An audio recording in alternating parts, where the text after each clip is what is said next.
Assalamualaikum warahmatullahi wabarakatuh. Selamat datang di video ini. Perkenalkan, nama saya Ahmad Reza Rafiganta, NPM 215506115 dari Program Studi Teknik Informatika A, Unila 2021. Dalam video ini, saya akan membagikan resume saya mengenai materi dari pertemuan 1-7 mata kuliah logika.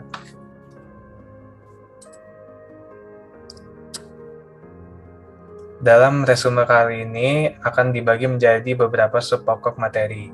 Yang pertama adalah pengantar dan konsep dasar logika, kemudian proposisi dan tabel kebenaran, lalu yang ketiga proposisi majemuk, kemudian yang keempat pembuktian validitas argumen, yang kelima tautologi dan ekuivalensi logis, yang keenam penyederhanaan dan strategi pembalikan, dan yang terakhir adalah tabel semantik.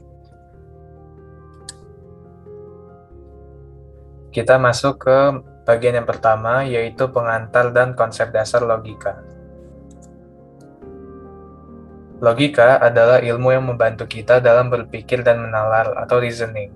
Menalar artinya mencapai kesimpulan dari berbagai pernyataan. Di sini terdapat figur Aristoteles yang merupakan peletak dasar-dasar logika. Kemudian, argumen.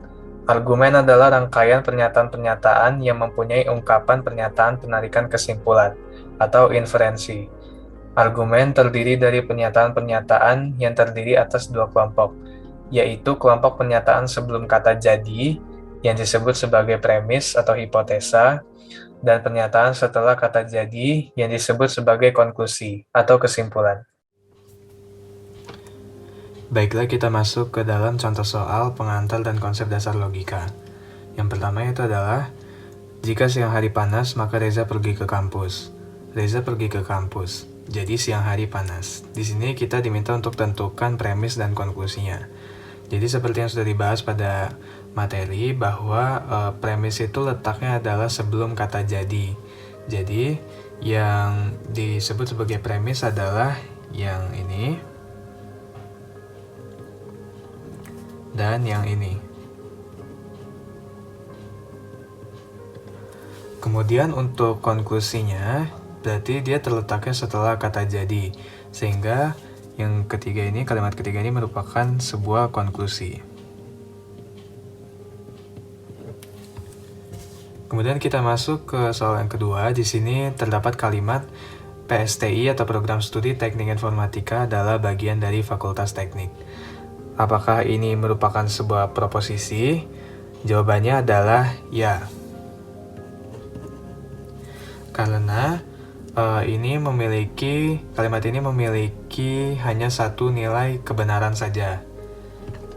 Dan ini merupakan kalimat berita, bukan kalimat tanya, jadi nilainya sudah pasti. Kemudian untuk nilai kebenarannya, di sini nilai kebenarannya adalah benar. Karena memang benar, program studi teknik informatika adalah bagian dari Fakultas Teknik. Selanjutnya itu adalah materi mengenai proposisi dan tabel kebenaran. Proposisi. Logika didasarkan pada hubungan antara kalimat pernyataan atau statements dan hanya kalimat yang bernilai benar atau salah saja yang menjadi tinjauan. Proposisi merupakan pernyataan yang bernilai benar atau salah, tetapi tidak keduanya. Logika yang menangani atau memanipulasi penarikan kesimpulan secara logis atau logical derivation dari proposisi-proposisi disebut sebagai logika proposisional. Kemudian proposisi dilambangkan dengan huruf kecil P, Q, R, dan lain sebagainya. Contohnya di sini adalah P melambangkan proposisi 2 adalah bilangan prima. Kemudian Q di sini melambangkan proposisi Ahmad Reza RG adalah mahasiswa PSTIA 2021. Kemudian R di sini melambangkan proposisi 2 tambah 5 sama dengan 7. Dan kemudian contoh-contoh berikut bukan merupakan proposisi, yaitu jam berapa Johan akan sampai. Di sini bukan proposisi karena merupakan kalimat tanya. Kemudian yang kedua, istilah wadah tersebut dengan nasi. Di sini bukan proposisi karena ini merupakan kalimat perintah. Kemudian yang ketiga ada X plus 3 sama dengan 8. Ini bukan merupakan proposisi karena nilai kebenarannya tergantung dari nilai X yang dimasukkan. Dan ini juga merupakan kalimat terbuka. Proposisi dapat dinyatakan dalam 4 bentuk. Yang pertama proposisi atomik, yaitu proposisi tunggal. Kemudian yang kedua proposisi majemuk atau proposisi yang terdiri dari beberapa proposisi tunggal. Kemudian yang ketiga implikasi atau proposisi bersyarat. Kemudian yang keempat biimplikasi atau proposisi bikondisional. Sekarang kita masuk ke tabel kebenaran. Tabel kebenaran adalah salah satu perangkat yang dapat digunakan untuk menentukan nilai kebenaran proposisi majemuk. Jumlah baris tabel kebenaran tergantung dari banyaknya proposisi tunggal yang terdapat pada proposisi majemuk. Jika terdapat n proposisi tunggal pada proposisi majemuk, maka jumlah baris tabel kebenaran adalah 2 pangkat n. Berikut ini merupakan contoh dari tabel kebenaran. Misal ada proposisi P dan Q. Di sini terdapat contoh-contoh proposisi majemuk, yaitu P di n-kan dengan Q, P di or-kan dengan Q, dan kemudian di sini ada proposisi tunggal, yaitu P yang dinegasikan. Di sini ada proposisi majemuk P dan Q. P dan Q ini akan bernilai true jika kedua proposisi itu bernilai true. Nah, di sini bisa kita lihat bahwa P dan Q, jika kedua-duanya bernilai true, maka akan menghasilkan PNQ yang bernilai true juga. Dan jika hanya salah satu atau jika kedua-duanya bernilai false, maka akan menghasilkan nilai yang false juga. Kemudian di sini ada proposisi P or Q. Syarat agar P or Q ini bernilai true adalah jika salah satu dari proposisinya bernilai true. Nah, di sini bisa kita lihat bahwa ketika P dan Q keduanya bernilai true atau salah satu dari kedua proposisi tersebut bernilai true, bisa P yang bernilai true atau Q yang bernilai true, maka akan menghasilkan P or Q yang bernilai kebenaran yaitu true. Sedangkan jika keduanya false, maka akan menghasilkan nilai kebenaran false. Kemudian di sini ada proposisi negasi P. Jadi negasi P ini merupakan lawan dari P. Jika P bernilai kebenaran true, maka negasi dari P akan bernilai kebenaran false. Dan begitu pula jika P bernilai kebenaran false, maka negasi P akan bernilai true. Selanjutnya kita masuk ke dalam contoh soal proposisi dan tabel kebenaran. Di sini terdapat proposisi Reza adalah seorang pelajar dan Reza adalah seorang laki-laki. Kita diminta untuk susun tabel kebenaran dari proposisi P or Q. Jadi di sini adalah contoh perangkai proposisi yaitu disjungsi atau or atau yang dibaca sebagai atau. Di sini kita tentukan yang P. Misalkan P adalah simbol untuk proposisi Reza adalah seorang pelajar. Kemudian kita misalkan Q adalah simbol untuk proposisi Reza adalah seorang laki-laki.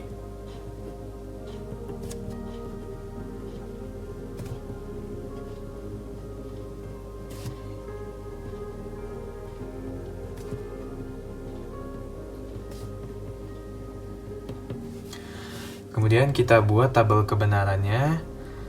Karena ini ada dua proposisi, maka kita buat tabelnya yaitu P,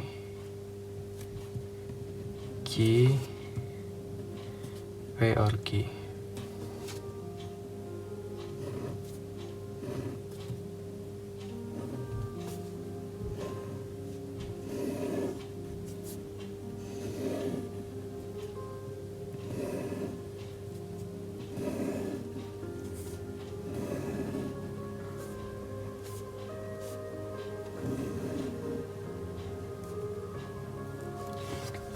Oke, di sini sudah terdapat tabel, maka bisa kita tuliskan pada P ini true, true, false, false. Kemudian pada Q ini kondisinya adalah true, false, true, false. Kemudian untuk nilai kebenaran dari P or Q ini pada kondisi P dan Q keduanya adalah true, maka P or Q ini adalah bernilai true. Karena syarat dari proposisi dengan perangkai disjungsi itu akan bernilai true jika salah satu dari kedua proposisi itu bernilai true. Jadi di sini ketika kondisi P dan Q keduanya true, maka akan menghasilkan nilai true. Kemudian ini juga true dan ini true. Kemudian karena ini keduanya adalah false, maka ini P or Q akan menghasilkan nilai false.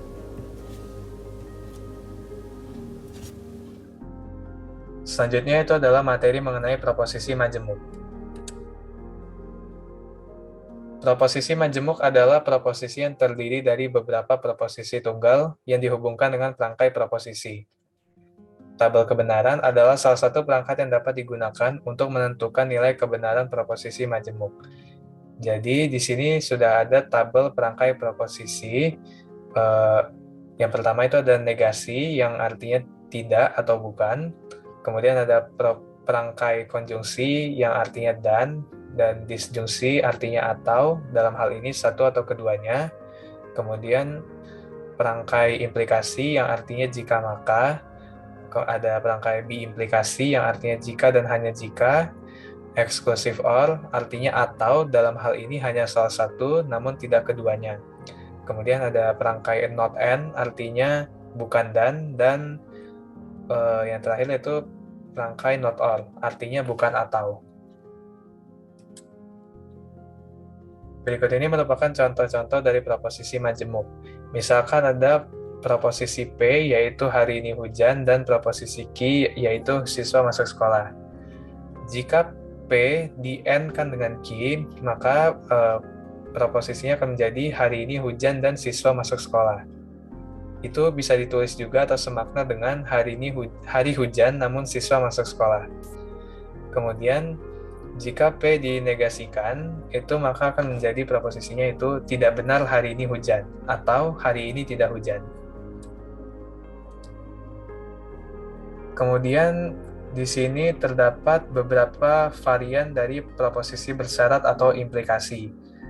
Nah, di sini terdapat converse yang dilambangkan dengan ekspresi logika Q implikasi P, kemudian inverse yang dilambangkan dengan ekspresi logika negasi P implikasi negasi Q, kemudian yang terakhir yaitu adalah kontraposisi yang dilambangkan dengan ekspresi logika negasi Q implikasi negasi P. Dan berikut ini merupakan tabel kebenaran dari masing-masing varian proposisi bersyarat.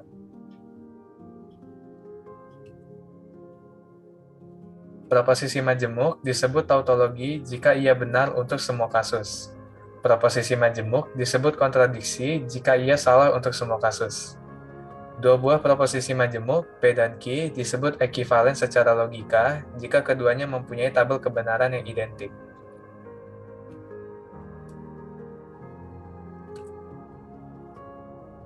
Berikut ini merupakan hukum-hukum logika atau disebut juga sebagai hukum-hukum aljabar proposisi. Terdapat 10 hukum-hukum logika. Yang pertama hukum identitas, kemudian hukum nul, hukum negasi, hukum idempoten, hukum involusi, hukum penyerapan, hukum komutatif, hukum asosiatif, hukum distributif, dan yang terakhir adalah hukum De Morgan. Selanjutnya kita masuk ke contoh soal proposisi majemuk. Ubahlah pernyataan berikut ke dalam ekspresi logika berupa proposisi majemuk. Di sini kita mendapatkan kalimat Reza lulus S1 bila mana tuntas 144 SKS. Nah, di sini kalimat ini merupakan salah satu contoh cara menyatakan sebuah ekspresi logika dengan perangkai implikasi.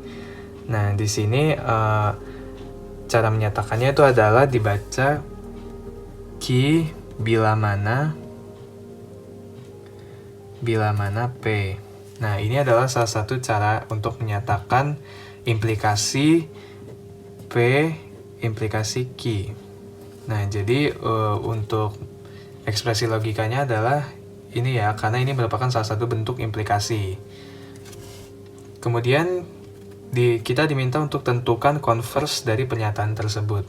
Jadi sudah seperti yang sudah kita bahas sebelumnya bahwa converse itu dilambangkan dengan ekspresi logika Q implikasi P. Nah, tadi kita sudah mendapatkan di sini adalah Q bila mana P. Jadi kita sudah mengetahui bahwa Q itu melambangkan kalimat Reza lulus S1. Kemudian P itu melambangkan proposisi tuntas 144 SKS. Jadi, untuk menyatakan converse dari pernyataan di atas ini adalah jika Reza lulus S1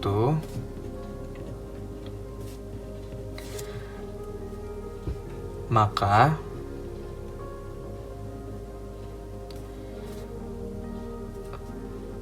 tuntas 144 SKS.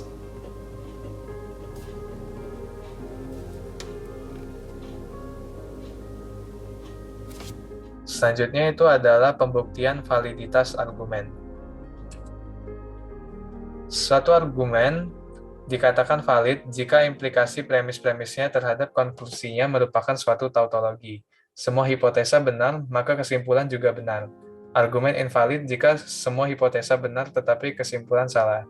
Ini merupakan pembuktian validitas menggunakan tabel kebenaran. Selanjutnya, ini merupakan pembuktian validitas dengan penarikan kesimpulan.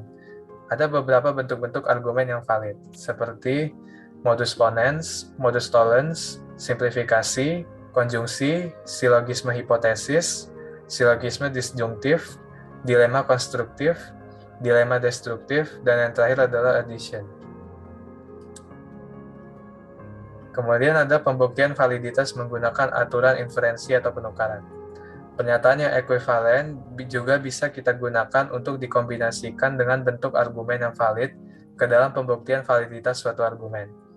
Aturan ini memungkinkan kita untuk menarik kesimpulan suatu pernyataan sebagai hasil dari penukaran semua atau sebagian dari suatu pernyataan yang ekivalen dengan bagian yang kita ganti. Sekarang kita masuk ke dalam contoh soal pembuktian validitas argumen.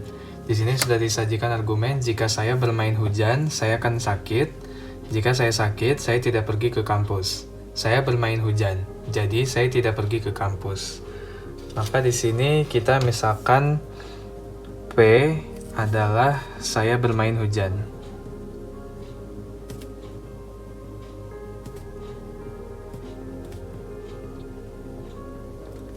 Kemudian Q di sini akan menyimbolkan proposisi saya akan sakit.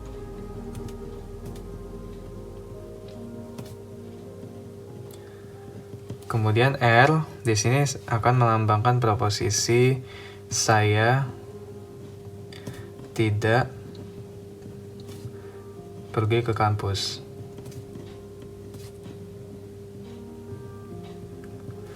Dari proposisi-proposisi berikut kita susun ekspresi logikanya sesuai dengan pernyataan berikut. Jadi yang pertama itu adalah P implikasi Q. Kemudian yang kedua ini adalah Q implikasi R. Dan di sini ada P. Lalu konklusinya adalah R. Di sini kita dapat membuktikan validitas argumen ini dengan menggunakan ekspresi-ekspresi logika yang sudah valid. Di sini pertama kita tulis P implikasi Q ini merupakan premis 1.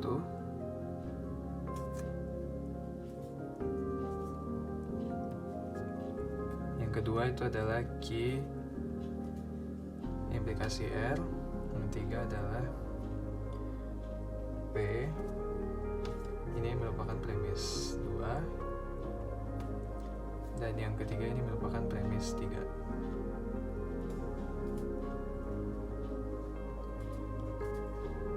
Konklusi R. Nah, di sini kemudian yang keempat kita tulis Q. Q di sini merupakan hasil dari modus ponen premis 1 dan 3. Kemudian yang kelima itu adalah R. Nah, R ini merupakan hasil modus ponen dari premis kedua dan premis keempat.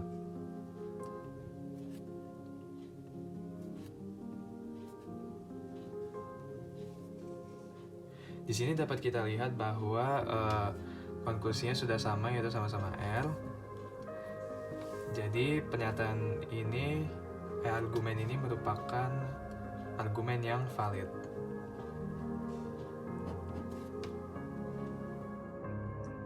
Materi selanjutnya itu adalah tautologi dan ekivalensi logis. Tautologi adalah suatu ekspresi logika yang selalu bernilai benar di dalam tabel kebenarannya, tanpa mempedulikan nilai kebenaran dari proposisi-proposisi yang berada di dalamnya. Kontradiksi merupakan kebalikan dari tautologi, di mana ekspresi logika selalu bernilai salah di dalam tabel kebenarannya, tanpa mempedulikan nilai kebenaran dari proposisi-proposisi yang berada di dalamnya. Kontingen adalah suatu ekspresi logika yang mempunyai nilai benar dan salah di dalam tabel kebenarannya, tanpa mempedulikan nilai kebenaran dari proposisi-proposisi yang berada di dalamnya. Kemudian ekivalensi logis. Suatu ekspresi logika disebut ekivalensi logis apabila ekspresi logikanya adalah tautologi, ekspresi logikanya adalah kontradiksi, ekspresi logikanya adalah kontingen, tetapi urutan T dan F pada tabel pada urutan yang sama. Sekarang kita masuk ke dalam contoh soal tautologi dan ekuivalensi logis. Di sini kita mendapatkan soal, yaitu kalimat Himatero merupakan HMJ atau Himatero bukan merupakan HMJ. Buktikan dengan tabel kebenaran apakah argumen tersebut berupa tautologi. Nah, jadi di sini kita analisis Himatero merupakan HMJ, ini akan kita simbolkan dengan P.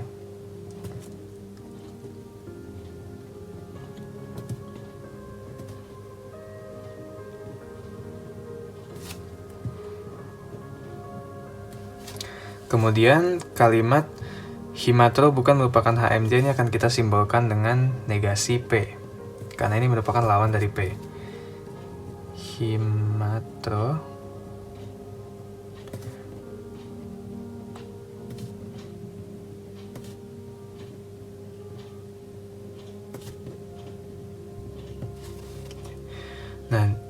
kita sudah mendapatkan variabel proposisinya. Sekarang kita akan menyusun ekspresi logikanya. Di sini berdasarkan kalimat di atas itu kita mendapatkan ekspresi logikanya, itu adalah P or negasi P. Kita sudah mendapatkan variabel proposisi dan ekspresi logikanya. Sekarang kita akan membuat tabel kebenarannya. P negasi P or negasi P.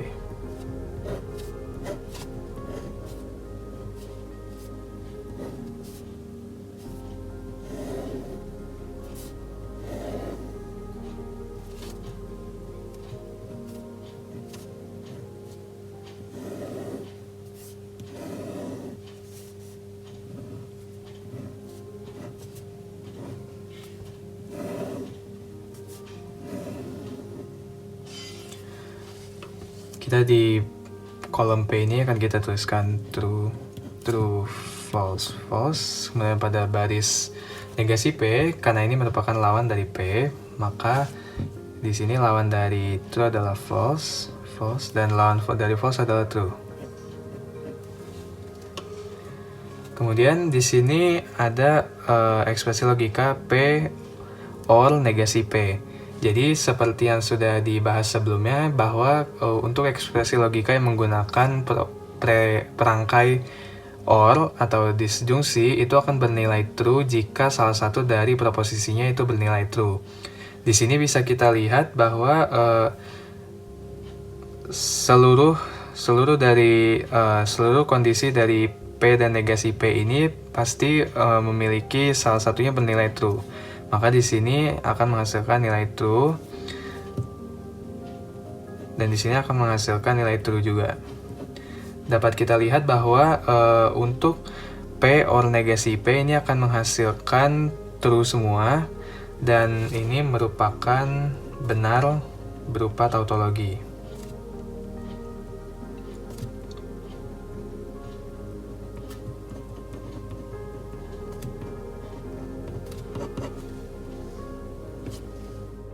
Materi selanjutnya yaitu adalah penyederhanaan dan strategi pembalikan.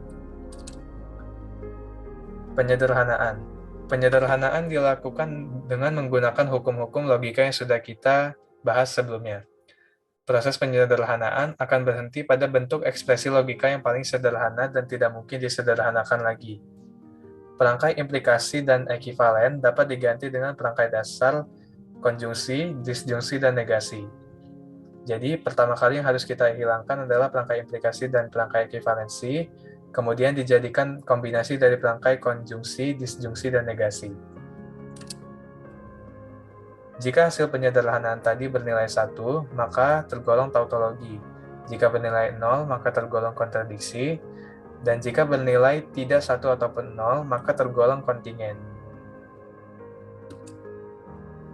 Kemudian ada strategi pembalikan. Strategi pembalikan digunakan untuk membuktikan validitas suatu ekspresi logika untuk argumen dan untuk memastikan nilai-nilai premis benar yang harus diikuti oleh kesimpulan yang benar. Teknis ini mirip seperti penyederhanaan, perbedaannya terletak pada kesimpulan argumen yang harus disalahkan dengan cara dinegasikan atau diberi nilai false. Kemudian ada konsistensi.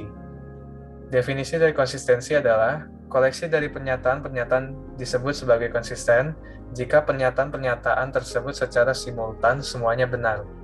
Konsistensi dapat dibuktikan dengan membuat pernyataan menjadi ekspresi logika dan dibuktikan melalui tabel kebenaran. Konsistensi juga dapat diterapkan pada argumen yang premis-premisnya harus bernilai T sehingga hasilnya juga harus T. Oleh karena itu, argumen dapat disebut valid. Sekarang kita masuk ke contoh soal penyederhanaan dan strategi pembalikan. Di sini kita diminta untuk menyederhanakan ekspresi logika berikut: negasi A, implikasi, negasi dalam kurung A, implikasi, negasi B. Jadi, kita di sini bisa mencoba untuk menyederhanakan ekspresi logika tersebut menggunakan hukum-hukum logika yang sudah kita pelajari sebelumnya. Yaitu, pertama kita akan tuliskan dulu negasi A, disjungsi negasi A, implikasi negasi B.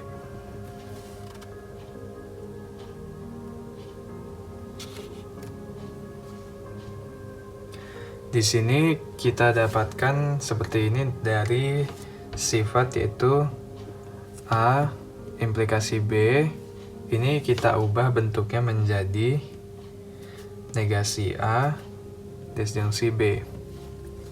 Ingat, kita ingin mengubah tanda implikasi ini menjadi kombinasi dari tanda konjungsi, disjungsi, ataupun negasi. Nah, di sini selanjutnya adalah negasi A, disjungsi negasi A. Maksud saya di sini negasi A, disjungsi negasi B. Sekarang setelah kita mengubah tanda implikasi yang di luar di sini, sekarang kita akan mengubah tanda implikasi yang di sini di dalam kurung. Didapat dari sifat yang sama A, implikasi B. Ini kita ubah menjadi negasi A, disjungsi B. Negasi A, negasi A disjungsi B. Di sini B-nya adalah negasi B. Kemudian selanjutnya itu adalah negasi A disjungsi negasi A konjungsi negasi B. Jadi ini didapatkan dari hukum De Morgan. Kemudian selanjutnya itu adalah A disjungsi A konjungsi B. Di sini kita menggunakan hukum negasi ganda. Jadi ketika ada negasi yang ganda seperti ini, itu negasinya akan hilang. Kemudian setelah itu kita menggunakan hukum absorpsi sehingga hasilnya adalah A.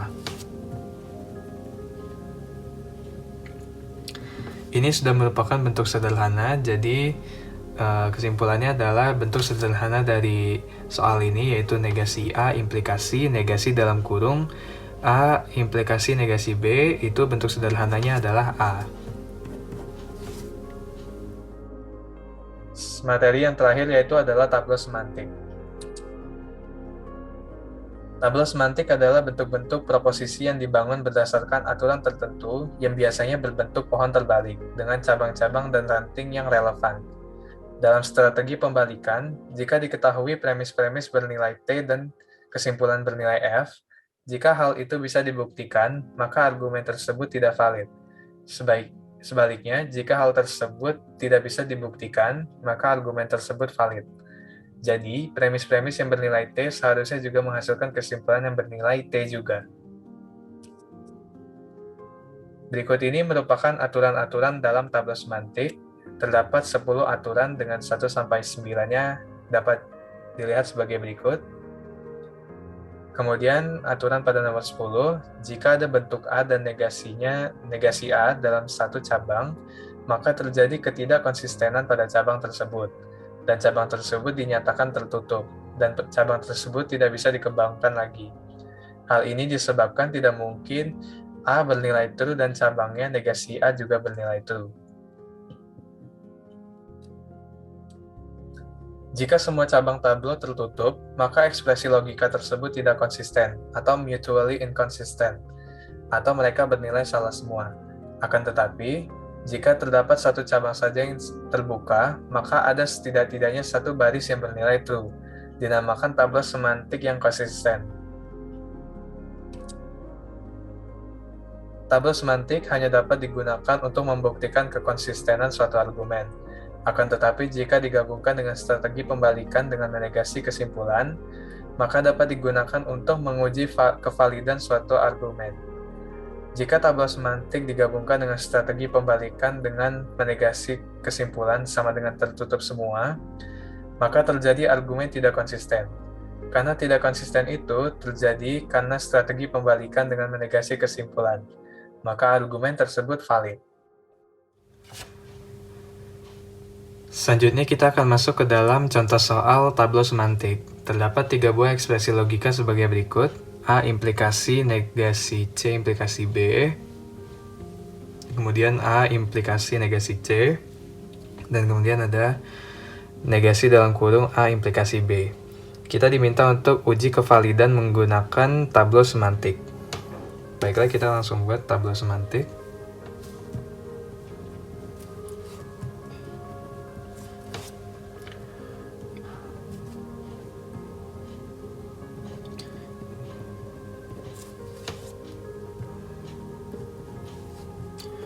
A implikasi negasi C negasi A implikasi B. Kemudian dari sini kita buat cabangnya itu A dan negasi B.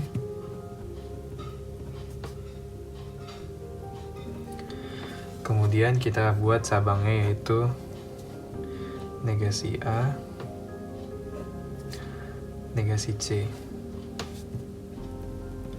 Selanjutnya itu kita buat lagi cabangnya di sini di negasi C, yaitu adalah negasi A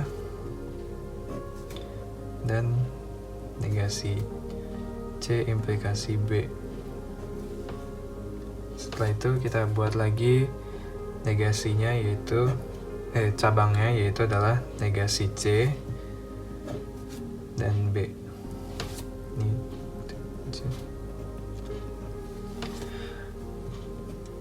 terus cabang lagi di sini C. Kemudian kita tutup.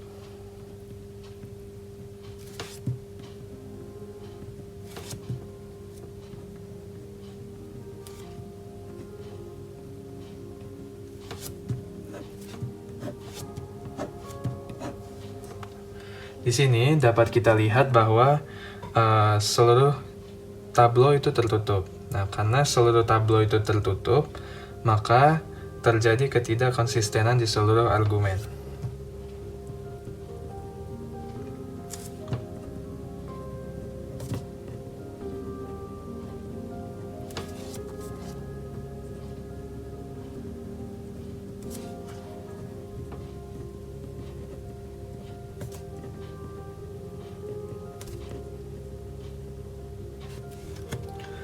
Karena operasi strategi pembalikan tadi, maka argumen ini adalah valid.